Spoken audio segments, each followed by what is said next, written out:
High বন্ধুরা, আজকে আমি আমার আপন শ্বশুরের সাথে ঘটে যাওয়া সুন্দর একটি ঘটনা তোমাদের সাথে শেয়ার করব। গল্পটি মনোযোগ দিয়ে শুনলে তোমার হাতের কাজ করতে বাধ্য হবা। তো বন্ধুরা, চলো বেশি কথা না বলে মূল ঘটনায় চলে যাই। এই ঘটনাটি অবশ্য আমার জীবনের একটি বাস্তব ঘটনা, যা ঘটেছিল আমার বিবাহিত জীবনে। বন্ধুরা, প্রথমেই আমার শরীরের হালকা একটু বর্ণনা তোমাদেরকে দিয়ে নিই। আমি শ্যামলা ফর্সা বর্ণের এবং খুবই স্লিম। আমি জানি স্লিম মেয়েদেরকে ছেলেরা অনেক পছন্দ করে, কারণ চিকন মেয়েদের সাথে কাজ করে নাকি অনেক মজা পাওয়া যায়, কারণ তাদের খেলার মাঠ অনেক শক্ত ও সরু থাকে। যাই হোক বন্ধুরা, আমি দেখে শুনে একটি শিক্ষিত ছেলেকে বিয়ে করেছিলাম, কারণ আমিও মোটামুটি শিক্ষিত ছিলাম।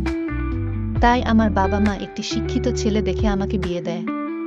কিন্তু এখন আমি মেয়েদেরকে রিকোয়েস্ট করব যে তোমরা কোনো শিক্ষিত ছেলেকে বিয়ে করো না, কারণ কলেজ জীবনে বেশিরভাগ ছেলেরাই অনেক মেয়ের সাথে কাজ করে করে তাদের ওই জিনিসটার শক্তি নষ্ট করে ফেলে, এবং পড়ালেখা শেষ করতে করতে তারা হাতের কাজ করতে করতে ওই জিনিসটা একেবারে শেষ করে ফেলে, যার ফলে বিয়ের পর তারা তাদের স্ত্রীকে পরিপূর্ণ সুখ দিতে পারে না। একটি মেয়ে যদি পরিপূর্ণ সুখ না পায়, তাহলে সে অবশ্যই অন্য পথে বেছে নিবে এবং অন্য লোকের কাছে যাবে, এবং সে তার দেহের চাহিদা মিটাবে। আর এটা শুধু আমি না, বেশিরভাগ মেয়েই এটা করে থাকবে। যাই হোক বন্ধুরা, আমার যখন বিয়ে হলো তখন বাসর রাতেই আমি হতাশ হয়ে গেলাম, কারণ আমার স্বামী খেলায় তো দুর্বল ছিলই, এবং তার জিনিসটা এত ছোট ছিল যে আমি ধরে কোনোভাবেই সন্তুষ্ট হতে পারছিলাম না। কারণ ওই জিনিসটা যত বড় হবে এবং মোটা হবে, যতক্ষণ কাজ করতে পারবে, ওই মেয়ে ততই শান্তি পাবে। এবং কোনো পুরুষ যদি তার স্ত্রীকে পরিপূর্ণ সুখ দিতে পারে, তাহলে ওই স্ত্রীর যদি ভাত কাপড়ের অভাবও হয়, তবু ওই স্বামীকে ছেড়ে কখনোই যাবে না। আর যদি কোনো স্বামী তার স্ত্রীকে পরিপূর্ণ সুখ না দিতে পারে, তাহলে ওই স্ত্রীকে রাজরানীর মতো করে রাখলেও ওই মেয়ে অন্য পুরুষের কাছে যাবেই। কারণ একটি মেয়ের আসল চাহিদা হচ্ছে তার শারীরিক চাহিদা। সুতরাং আমার স্বামী যখন আমার চাহিদা পূরণ করতে পারছিল না, তখন আমার মনের মধ্যে অস্থিরতা শুরু হয়ে গিয়েছিল। কিন্তু প্রথম প্রথম লজ্জায় আমার স্বামীকে আমি কিছুই বলতে পারছিলাম না। পরে যখন দেখলাম যে আমার স্বামীর আসলেই সমস্যা, তখন বাধ্য হয়েই আমি অন্য পথ বেছে নিলাম। অবশ্য এর আগে আমি অনেক চেষ্টা করেছি এবং গোপনে গোপনে অনেক চিকিৎসাও করিয়েছি, যেন আমার স্বামীর সবকিছু ঠিক হয়ে যায়। কিন্তু তাতেও কোনো কাজ হয়নি। বাসর রাতে যেমন আমার সাথে কাজ করতে করতে তার 2 মিনিটের ভিতরে পানি বের হয়ে গিয়েছিল, এখনো এরকমই হয়।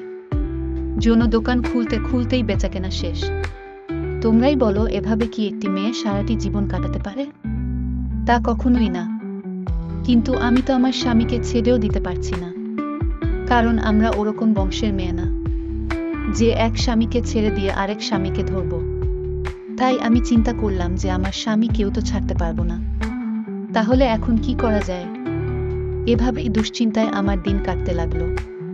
হঠাৎ একদিন আমার কপালও খুলে গেল। এরই মাঝে আমার শ্বশুর তো আমার প্রতি ফিদা হয়ে গেল, এবং আমিও আমার শ্বশুরের জিনিসটা গোপনে দেখে ফেলি, এবং আমিও শ্বশুরের জিনিসটা দেখার পর থেকে শ্বশুরের উপর ফিদা হয়ে গেলাম। ঘটনাটা আসলে কি হয়েছিল তোমাদেরকে তাহলে খুলেই বলি। বন্ধুরা, একদিন আমার শ্বশুর ওয়াশরুমে গোসল করতেছিল। ভেতরে সে পুরোপুরি খোলাখুলি অবস্থায় ছিল। দরজাটা লাগানোর কথা হয়তো ভুলেই গিয়েছিল, আর আমিও বুঝতে পারি নাই যে ওয়াশরুমের দরজাটা লাগানো নেই। তাই আমি হঠাৎ করেই কোনো একটি দরকারে ওয়াশরুমের ভিতরে ভুল করে ঢুকে গিয়েছিলাম। আর ঢুকতেই দেখি আমার শ্বশুরের ইয়া বড় ও মোটা জিনিসটা দাঁড়িয়ে আছে, এবং আমার শ্বশুর তার হাত দিয়ে হাতের কাজ করে নিজের মনের সুখ মেটাচ্ছে। এটা দেখে তো আমি রীতিমতো হতবাক হয়ে গেলাম, এবং শ্বশুরও আমাকে দেখে আঁতকে উঠল এবং তাড়াতাড়ি করে কাপড় চোপড় ঠিক করতে শুরু করল।